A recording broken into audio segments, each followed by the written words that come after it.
to jump through a hoop that we make with our legs, like so. This is a trick for little dogs for sure. Do not attempt that with big dogs that are not going to fit through the hoop. There's some tricks that only big dogs can do, and today it's time to learn a trick for the little ones. Up. Good job, good, what a good puppy. For teaching this, we will use a little trick, and this is using a barrier.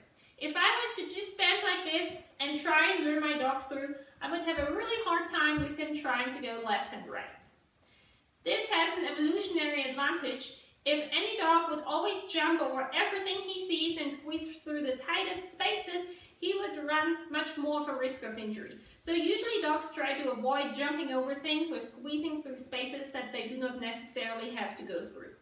So if I would just take a treat and hold it behind my leg like this, for sure my dog would think, I'd rather go around.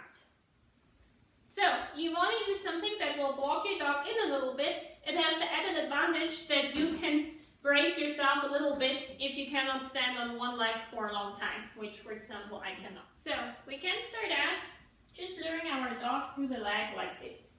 Good job, Barney boy. Nice job. Great. Not sure if you can see it. I tossed the treat on the ground to get some more forward motion. And I used quite a big gesture for that I will later use to trick my dog into thinking I'm still throwing the treat when I'm really not.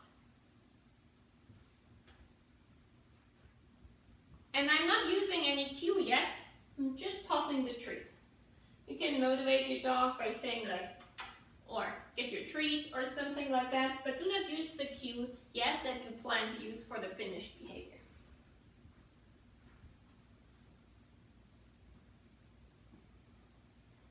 You see, I'm very gradually starting to make the shape that my leg will have eventually.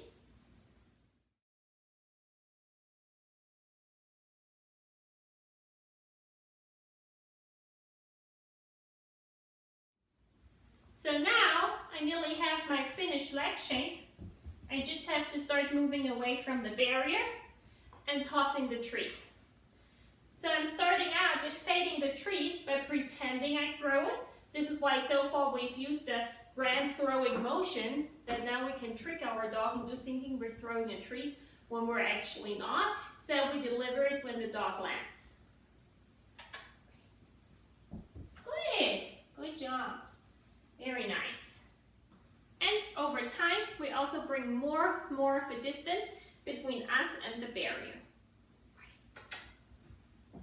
Good, nice job. If your dog likes toys, you can speed this trick up a little bit after the initial learning stages by using a toy and get more dynamic.